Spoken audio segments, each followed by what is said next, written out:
Hello friends, welcome back to the general studies. మనం గత వీడియోలో టాలమీ దాకా మనం నేర్చుకున్నాం. ఈ టాలమీ ఎవరంటే గ్రీకు శాస్త్రజ్ఞుడు. ఈయన అక్షాంశాలు రేఖాంశాలను ఉపయోగించి సువివరమైన పటాలను తయారు చేయడానికి ప్రయత్నం చేసిన వ్యక్తి. ఓకేనా? ఇది అందుబాటులో లేకుండా పోయింది. అయితే ఈ పటాలు యూరప్, దాని చుట్టుపక్కల దేశాలకు సంబంధించిన వాటిని సరైన సమాచారం ఇచ్చాయని మీరు గమనించి ఉంటారు. అంటే సరైన సమాచారం ఇచ్చింది. ఇది అక్షాంశాలు రేఖాంశాల ద్వారా ఉపయోగించిన పటాలు. ఈ పటం మధ్యలో సాధారణంగా గ్రీసు కానీ రోమ్ కానీ ఉన్నాయి. ఈ పటం మధ్యలో అక్షాంశాలు రేఖాంశాలు ఉపయోగించిన పటాలలో మధ్య భాగంలో ఏముంది? గ్రీకు కానీ రోమ్ కానీ ఉన్నట్టుగా వాళ్ళు చూపించారు.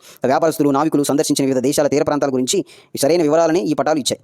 నావికులు, వ్యాపారస్తులే పటాలను ఎక్కువగా ఉపయోగించినట్టుగా మనం చూస్తాం. సరైన వివరాలను ఇచ్చినట్టుగా వాళ్ళు గమనించారు. కానీ వాటి లోపల ప్రదేశాల గురించి అంతగా తెలియజేయలేదు. ఉదాహరణకు శ్రీలంక గురించి నావికులకు బాగా తెలుసు కాబట్టి ఆసియా పటంలో శ్రీలంక కంటే భారతదేశం చాలా చిన్నదిగా చూపించారు. ఎందుకు? దీనికి గల కారణం ఏంటి?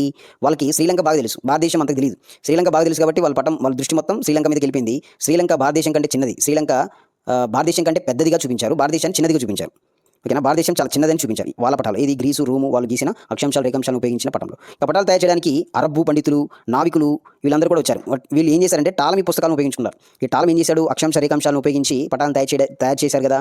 ఆ తయారు చేసిన పుస్తకాలన్నింటినీ ఎవరు ఉపయోగించుకున్నారంటే అరబ్బు పండితులు, నావికులు. పటాలు తయారు చేసిన ప్రముఖుల్లో అల్ ఇద్రిసి ఒకడు. ఇతడు తన రాజు కోసం 1154వ సంవత్సరంలో సాధారణ శకం ప్రపంచ పటం తయారు చేశాడు. ఈ పటంలో వివరాలు అరబిక్ భాషలో ఉన్నాయి. ఈ పటం యురేషియా ఖండాన్ని పూర్తిగా చూపించింది. అయితే ఆఫ్రికా ఖండంలో ఉత్తర భాగాన్ని చూపించింది.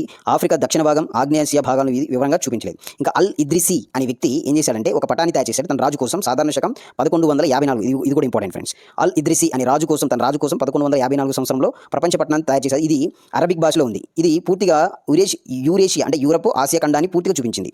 ఆగ్నేయ ఆసియాని చూపించలేదు. ఆఫ్రికా ఖండంలో ఉత్తర భాగాన్ని చూపించింది కానీ దక్షిణ భాగాన్ని చూపించలేదు. ఇంకా ఈ అల్ ఇద్రిసి చూపించిన పటంలో ఆఫ్రికా దక్షిణ భాగము, తర్వాత ఆగ్నేయ ఆసియా అనేది చూపించలేదు. యురేషియా ఖండాన్ని, ఆఫ్రికా ఉత్తర భాగాన్ని పూర్తిగా చూపించినట్టుగా మనం చూస్తాం ఫ్రెండ్స్.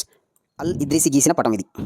అల్ ఇద్రిసి గీసిన పటంలో మనం ముఖ్యంగా నేర్చుకోవాల్సిన విషయం ఏంటంటే, చూడండి, ఆసక్తి కొలిపే అనేక అంశాలు ఉన్నాయి. ఇది దక్షిణాన్ని పటంలో పై భాగంలో చూపించింది. అల్ ఇద్రిసి పటం అనేది దక్షిణ భాగాన్ని పై భాగంలో చూపించింది. ఇదే ఆయన కొన్ని స్పెషల్. ఇది ఖచ్చితంగా డిఎస్లో రావచ్చు. ఎందుకంటే లాజిక్గా ఉండేది మాత్రమే డిఎస్లో అడగడానికి ప్రయత్నాలు ఎక్కువ ఉంటాయి కాబట్టి చూడండి.